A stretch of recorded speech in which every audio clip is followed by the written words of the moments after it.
Hello everyone, आप सभी को आज के इस विज्ञान के पाठ्य योजना में एक बार फिर से बहुत बहुत स्वागत है। आज के इस पाठ्य योजना में हम देखेंगे विज्ञान विषय की पाठ्य योजना और वो विषय है भौतिक विज्ञान। तो चलिए दोस्तों शुरू करते हैं आज का पाठ्य योजना।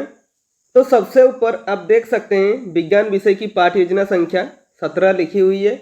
यहाँ पर आपको पाठ्य योजना संख्या लिखनी होती है, जितनी भी संख्या आपके पाठ्य योजना की होगी। उसके बाद विद्यालय का नाम लिखेंगे, आप जिस विद्यालय में पढ़ाने के लिए जाएंगे उस विद्यालय का नाम लिखेंगे। उसके बाद छात्राध्यापक अथवा छात्राध्यापिका का नाम लिखेंगे। यदि पुरुष होंगे तो छात्राध्यापक का नाम लिखेंगे और महिला होंगे तो छात्राध्यापिका का नाम लिखेंगे, ठीक है। उसके बाद कालांश मेंशन करेंगे। कालांश क्या होता है? कालांश यानी कि पीरियड। आप जिस पीरियड में पढ़ाने के लिए जाएंगे उस पीरियड का यहाँ पर मेंशन करेंगे। उसके बाद है कक्षा। कक्षा है 8, विषय है विज्ञान, प्रकरण है तो आज का प्रकरण है घर्षण यानी कि फ्रिक्शन, ठीक है। उसके बाद है अवधि। अवधि है 45 मिनट, किसी किसी विद्यालय में 35 मिनट या 40 मिनट भी होता है, तो आप अपने विद्यालय के हिसाब से देख लीजिएगा। उसके बाद दिनांक मेंशन करेंगे, ठीक है। यहाँ पर दिनांक इसलिए लिखा जाता है क्योंकि जो भी आपका फाइल चेक करता है तो उन्हें पता चलता है कि आप किस विषय को किस दिन पढ़ाने के लिए गए थे। तो फ्रेंड्स, ऐसे बहुत सारे वीडियो पाने के लिए आप इस चैनल को सब्सक्राइब कर लीजिए। और आप किसी विषय का लेसन प्लान चाहते हैं तो कमेंट बॉक्स में कमेंट करके बता सकते हैं। और इस विषय के अलावा यदि आपको किसी दूसरे विषय की भी लेसन प्लान चाहिए हो तो आप इस चैनल के प्लेलिस्ट में जाकर देख सकते हैं, आपको बहुत सारी लेसन प्लान मिल जाएगी। तो फ्रेंड्स, चलिए आगे बढ़ते हैं। उसके बाद आता है सामान्य उद्देश्य। सामान्य उद्देश्य विषय संबंधित होता है, तो यहाँ पर आप विज्ञान विषय को ध्यान में रखकर लिखेंगे। सामान्य उद्देश्य में विषय और उप विषय को पढ़ाने से बच्चों में किन किन चीज़ों का विकास होगा वो सब इसमें लिखना होता है। इसमें मिनिमम 4 से 5 पॉइंट लिख सकते हैं या मैक्सिमम 8 से 10 पॉइंट लिखा जा सकता है। तो देखिए, पहला पॉइंट लिखेंगे छात्रों में विज्ञान विषय के प्रति रुचि जागृत करना। दूसरा पॉइंट लिखेंगे छात्रों में बौद्धिक क्षमता का विकास करना। तीसरा पॉइंट लिखेंगे छात्रों में तार्किक शक्ति का विकास करना। और चौथा पॉइंट लिखेंगे छात्रों की विज्ञान विषय के द्वारा कल्पना शक्ति बढ़ाना, ठीक है। उसके बाद आता है विशिष्ट उद्देश्य। विशिष्ट उद्देश्य कुछ ऐसे उद्देश्य जो कि टॉपिक से रिलेटेड उद्देश्य होता है, यानी कि छात्राध्यापक के द्वारा टॉपिक को पढ़ाने के बाद बच्चों में क्या क्या बिहेवियर में चेंज आएंगे और किन किन चीज़ों का विकास होगा वो हमारे विशिष्ट उद्देश्य के अंदर इंक्लूड होते हैं। इसमें मिनिमम 3 पॉइंट लिख सकते हैं या मैक्सिमम 4 से 5 पॉइंट लिखा जा सकता है। तो देखिए, पहला पॉइंट लिखेंगे छात्रों घर्षण के बारे में जान सकेंगे। दूसरा पॉइंट लिखेंगे छात्र घर्षण के गुणों को जान सकेंगे। और तीसरा पॉइंट लिखेंगे छात्र घर्षण से संबंधित ज्ञान का प्रयोग अपने दैनिक जीवन में कर सकेंगे। और चौथा पॉइंट में लिखेंगे छात्र घर्षण का प्रत्यस्मरण कर सकेंगे, ठीक है।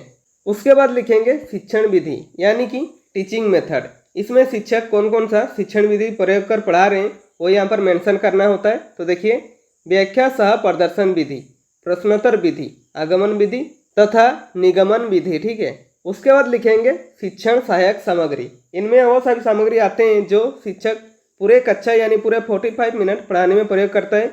जैसे कि देखिए, चौक, डस्टर, श्यामपट्ट, संकेतक और कक्षा उपयोगी सामग्री इत्यादि, ठीक है। उसके बाद लिखेंगे पूर्व ज्ञान। इसमें क्या लिखा हुआ है देखिए, छात्र छात्रा घर्षण के विषय में सामान्य जानकारी रखते हैं। उसके बाद आता है प्रस्तावना। प्रस्तावना प्रश्न किसी भी पाठ्य योजना का इम्पोर्टेंट हेडिंग कहा जाता है, क्योंकि प्रस्तावना प्रश्न बनाने में सबसे ज़्यादा दिक्कतें आती है। इसमें आपको कुछ बातों में ध्यान रखना होगा, जिसको यदि आप ध्यान रखते हैं तो आपका प्रस्तावना प्रश्न जो है आसानी से बन जाएगा, ठीक है। तो प्रस्तावना प्रश्न का फॉर्मेट कैसे होता है देखते हैं।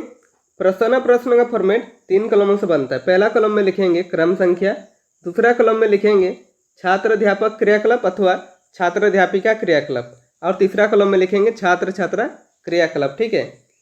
इसमें मिनिमम आप 3 प्रश्न पूछकर प्रकरण निकाल सकते हैं या मैक्सिमम 5 से 6 प्रश्न पूछकर प्रकरण निकाल सकते हैं, ठीक है। इसमें प्रश्न और उत्तर एक दूसरे से संबंधित होते हैं। इसमें प्रश्न और उत्तर क्रमबद्ध रूप में होनी चाहिए, यानी कि छात्राध्यापक के प्रश्न करने पर जो छात्र छात्रा उत्तर देंगे उसी उत्तर से छात्राध्यापक पुनः प्रश्न करेंगे। तो देखिए, यहाँ पर आपको और अच्छे से समझ में आएगा। क्रम संख्या में मान लिखेंगे। छात्राध्यापक पहला प्रश्न करते हैं, जब आप एक वस्तु को एक जगह से दूसरे जगह पर रखते हैं तो आपके द्वारा क्या लगता है? तो छात्र छात्रा क्या उत्तर देंगे? उत्तर देंगे बल लगता है, ठीक है।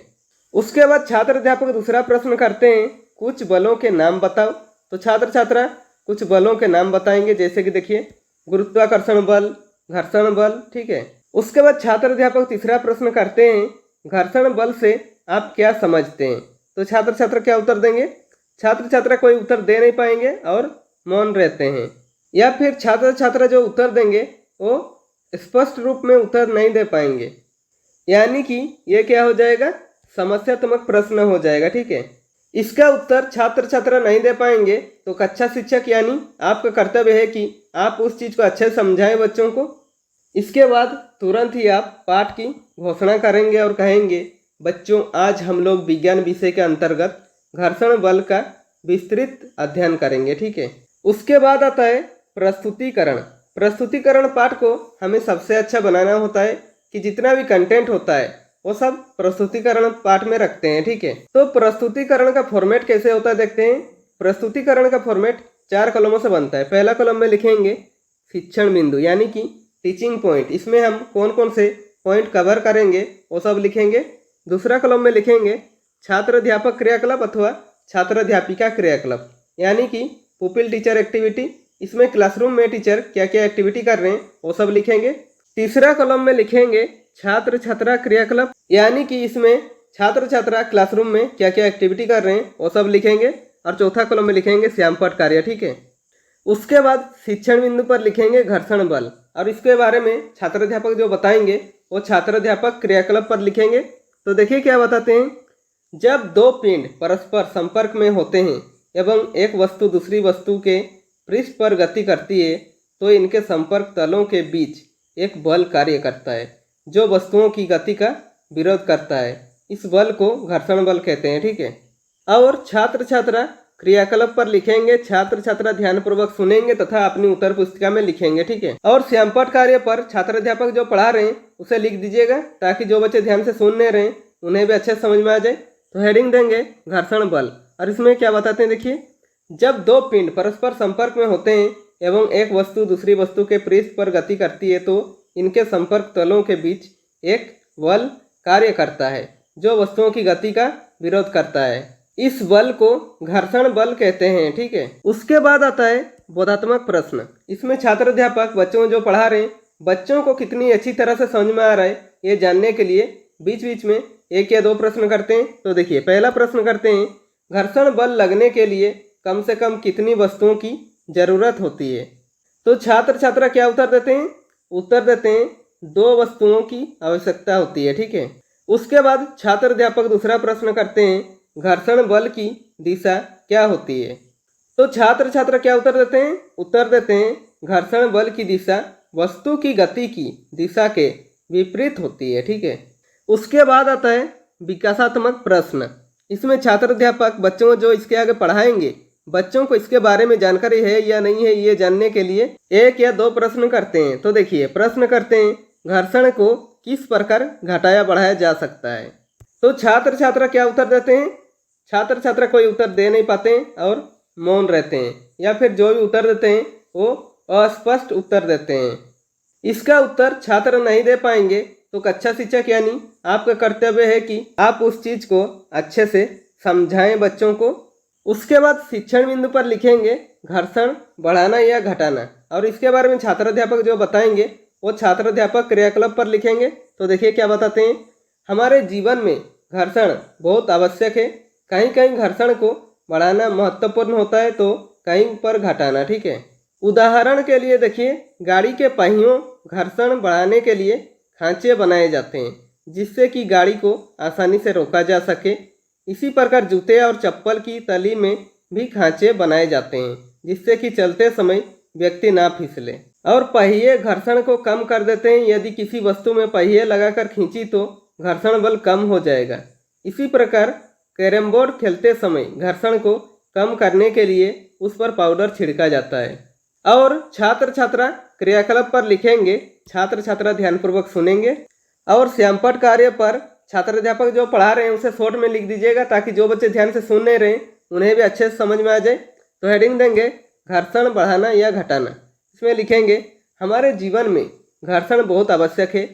कहीं कहीं घर्षण को बढ़ाना महत्वपूर्ण होता है तो कहीं पर घटाना। उदाहरण के लिए देखिए, गाड़ी के पहियों घर्षण बढ़ाने के लिए खांचे बनाए जाते हैं जिससे कि गाड़ी को आसानी से रोका जा सके। उसके बाद आता है बोधात्मक प्रश्न। इसमें छात्र अध्यापक बच्चों को जो पढ़ा रहे हैं बच्चों को कितनी समझ में आ रहा है ये जानने के लिए बीच बीच में 1 या 2 प्रश्न करते हैं। तो देखिए, प्रश्न करते हैं घर्षण बढ़ाने के उदाहरण दीजिए। तो छात्र छात्रा क्या उत्तर देते हैं? देखिए, उत्तर देते हैं पहियों तथा जूतों पर खुरदरा होना। उसके बाद शिक्षण बिंदु पर लिखेंगे घर्षण से होने वाली लाभ तथा हानि। पहले देखते हैं घर्षण से होने वाली लाभ। ठीक है, इसमें देखिए पहला पॉइंट में लिखेंगे घर्षण बल बिना फिसले चलने में सहायक होता है। दूसरा पॉइंट में लिखेंगे सभी तरह के वाहन घर्षण बल के कारण ही बिना फिसले नियंत्रण में रहते हैं। और तीसरा पॉइंट में लिखेंगे इस बल के कारण ही हम किसी वस्तु को हाथ से पकड़ सकते हैं। ठीक है, उसके बाद लिखेंगे घर्षण बल से होने वाली हानि। पहला पॉइंट देखिए, घर्षण के कारण गति करती हुई वस्तु की ऊर्जा की काफ़ी मात्रा ऊष्मा ऊर्जा के रूप में व्यर्थ चली जाती है। और दूसरा पॉइंट में लिखेंगे घर्षण बल के कारण मशीनों के गतिमान भाग घिस जाते हैं। और छात्र छात्रा क्रियाकलाप पर लिखेंगे छात्र छात्रा ध्यानपूर्वक सुनेंगे तथा अपनी उत्तर पुस्तिका में लिखेंगे। और श्यामपट कार्य पर छात्र अध्यापक जो पढ़ा रहे हैं उसे शॉर्ट में लिख दीजिएगा ताकि जो बच्चे ध्यान से सुन नहीं रहे उन्हें भी अच्छा समझ में आ जाए। तो हेडिंग देंगे घर्षण से होने वाली लाभ। पहला पॉइंट लिखेंगे घर्षण बल बिना फिसले चलने में सहायक होता है। दूसरा पॉइंट लिखेंगे सभी वाहन घर्षण बल के कारण ही बिना फिसले नियंत्रण में रहते हैं। और तीसरा पॉइंट में लिखेंगे इस बल के कारण ही हम किसी वस्तु को हाथ से पकड़ सकते हैं। उसके बाद हेडिंग देंगे घर्षण बल से होने वाली हानि।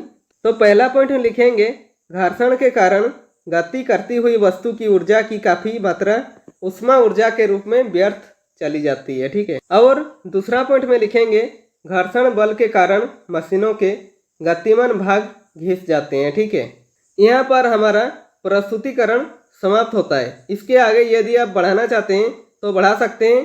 उसके बाद प्रस्तुतिकरण को समाप्त करेंगे। ठीक है, उसके बाद आता है मूल्यांकन। मूल्यांकन शिक्षक केंद्रित होता है, यानी कि शिक्षक अपना तथा छात्रों का भी साथ में मूल्यांकन करते हैं कि जो उन्होंने 45 मिनट का क्लास लिया बच्चों को कितनी अच्छी तरीके से समझ में आया ये जानने के लिए इसमें मिनिमम 1 या 2 प्रश्न करेंगे या मैक्सिमम 3 से 4 प्रश्न कर सकते हैं। तो देखिए, पहला प्रश्न करते हैं घर्षण बल किसे कहते हैं। दूसरा प्रश्न करते हैं घर्षण को अंग्रेजी भाषा में क्या कहते हैं। और तीसरा प्रश्न करते हैं घर्षण बल को कम करने तथा बढ़ाने की क्या आवश्यकता है। उसके बाद आता है गृह कार्य। गृह कार्य पे ऐसे प्रश्न बनाइए कि बच्चों को घर पे जाकर वो चैप्टर रिवाइज करने का मौका मिले और आप उन्हें अच्छे से चेक भी कर सके। इसमें भी मिनिमम 1 या 2 प्रश्न करेंगे या मैक्सिमम 3 से 4 प्रश्न कर सकते हैं। तो देखिए, पहला प्रश्न करते हैं घर्षण बल किसे कहते हैं समझाइए। दूसरा प्रश्न करते हैं घर्षण बल से होने वाले लाभ और हानियाँ को लिख कर लाएं। तो फ्रेंड्स, इसी के साथ हमारा आज का लेसन प्लान कंप्लीट होता है। यदि वीडियो पसंद आए तो लाइक कीजिए और यदि आप चैनल में नए हैं तो चैनल को सब्सक्राइब कर दीजिए ताकि मेरे सारे वीडियो आप तक पहुंचती रहेगी। और हो सके कैसी लगी वीडियो कमेंट बॉक्स में कमेंट करके बता सकते हैं।